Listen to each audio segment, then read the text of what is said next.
When people look back at the American Civil War today, the outcome feels inevitable. 16 million people in the Union, 9 million in the South, and nearly half of those were enslaved people barred from fully participating in the Confederate war effort. An industrial superpower versus an agrarian economy. A real navy versus improvised harbor fleets. A modern railroad network versus disconnected Southern tracks. From today's perspective, the Confederacy's defeat seems almost pre-written. But here's the uncomfortable part. The Confederacy did not think it was doomed. Jefferson Davis, Robert E. Lee, Alexander Stephens, these were not irrational men chasing fantasy. They believed they could win, and for a while, they came dangerously close. So before we continue, subscribe if you enjoy long-form historical breakdowns that go beyond the surface-level version of events. Because this story is not about whether the South was right. It's about why intelligent leaders believed victory was possible in the first place. The first thing to understand is that the Confederacy did not need to conquer the North to win. They didn't need to capture Washington. They didn't need to burn New York. All they needed was to make the war so expensive, so exhausting, and so politically toxic that the Union simply gave up trying to preserve the country by force. That changes everything. This was not a war of conquest for the South. It was a war of endurance.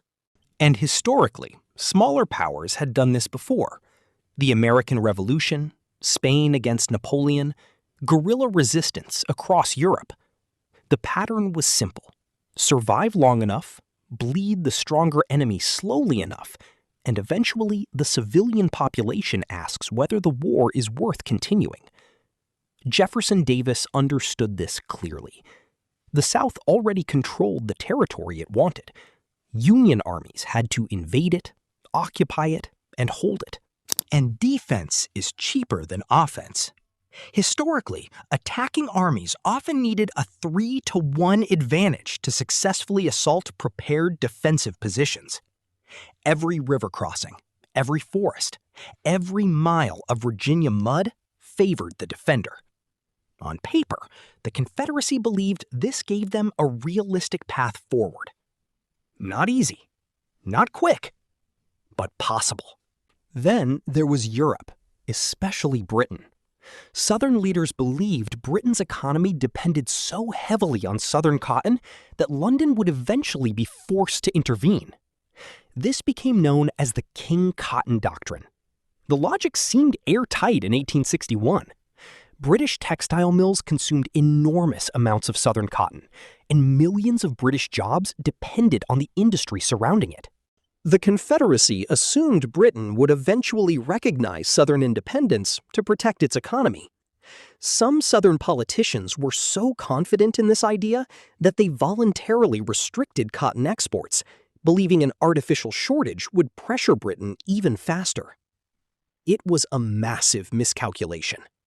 Britain already had stockpiles, and when supplies ran low, they simply shifted cotton production to places like Egypt and India. But economics wasn't the only issue. British public opinion complicated everything. The British elite often sympathized with the South politically and strategically. A divided America was weaker and less threatening. But ordinary British citizens were overwhelmingly anti-slavery. Britain had abolished slavery decades earlier, and supporting a slave republic carried enormous political risk. Then came one of the most important moments of the entire war, Antietam in 1862. Robert E. Lee invaded the North, hoping a Confederate victory on Union soil might push Britain toward recognition. Instead, the invasion stalled, and immediately afterward, Abraham Lincoln issued the Emancipation Proclamation. Suddenly, the war was no longer just about Union. It became publicly tied to slavery. That changed international politics overnight. Recognizing the Confederacy now meant openly supporting a slave state during a war increasingly framed around emancipation. Britain backed away. France hesitated. And the Confederacy's best diplomatic opportunity effectively died there. At the same time, Confederate leaders believed they had another advantage: better soldiers and better officers. Part of this was mythology, the Southern image of honor, horsemanship, and martial culture. But part of it was real. Many of the most experienced officers in the pre-war U.S. Army came from the South. Men like Robert E. Lee, Stonewall Jackson, James Longstreet, and Nathan Bedford Forrest were experienced battlefield commanders. And early in the war, the results seemed to prove the point. Union armies suffered humiliating defeats at places like Second Bull Run and Fredericksburg. At Chancellorsville, Lee defeated a much larger Union army through one of the boldest battlefield maneuvers of the entire war. For the first 2 years, Confederate operational skill was genuinely superior in many campaigns. But there was a problem the South could never fully solve: attrition. The Confederacy could not replace losses the way the Union could.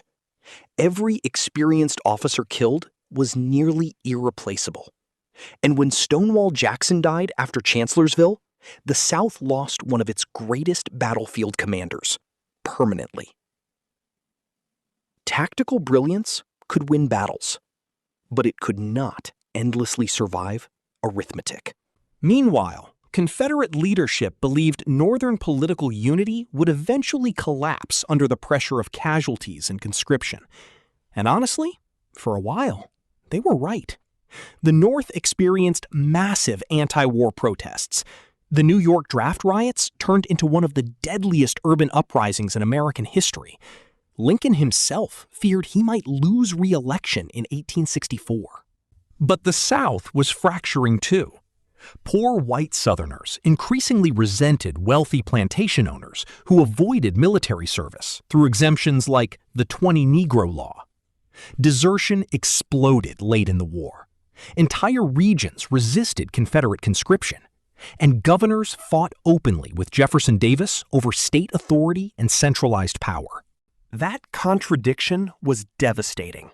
The Confederacy needed a strong, centralized government to fight a modern industrial war, but its founding ideology was built around resisting centralized federal authority in the first place. In many ways, the Confederacy became trapped by the political philosophy that created it. Then came 1863, Gettysburg and Vicksburg. At Gettysburg, Lee's invasion of the North failed catastrophically. At Vicksburg, the Union gained control of the Mississippi River and split the Confederacy in half geographically. Those two defeats, occurring within days of each other, permanently changed the trajectory of the war. By 1864, the Confederacy's final hope rested on Northern politics. If Abraham Lincoln lost re-election, a negotiated peace might save Southern independence. Jefferson Davis understood this completely. The goal became simple: survive long enough to make Northern voters believe the war could never truly end. Then William Tecumseh Sherman captured Atlanta in September 1864, and suddenly the war looked winnable again for the North. Lincoln's political position recovered almost overnight. He won re-election comfortably. At that moment, Confederate strategy effectively collapsed. Because Sherman understood something critical. Wars are not fought only between armies. They are fought inside economies, political systems, and civilian morale. His march through Georgia demonstrated that the Confederacy could no longer protect its own territory. And once ordinary Southerners fully understood that reality, the psychological foundation of the war began breaking apart. Then the economy collapsed. Confederate currency became nearly worthless. Food prices exploded. Families wrote letters begging soldiers to come home because there was nothing left to eat. The South was running out of supplies, money, manpower, and time, all at once. And underneath every strategic problem was slavery itself. The Confederacy could not fully mobilize enslaved black men without undermining the ideology the entire system rested on. Meanwhile, the Union eventually enlisted roughly 180,000 black soldiers into its own armies. The South waited until 1865 to seriously discuss arming enslaved people. By then, the war was already over, in everything except paperwork.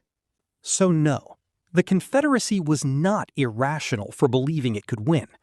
Its leaders had a historically grounded strategy. They correctly identified Northern political exhaustion as the Union's greatest vulnerability. And several times during the war, that strategy came frighteningly close to succeeding. But the Confederacy needed too many things to go perfectly at the same time: European intervention, internal unity, sustained military success, a faster collapse of Northern political will. Instead, time favored the Union. And by the time Lee rode to Appomattox in April 1865, the theory of victory had already died long before the army itself did.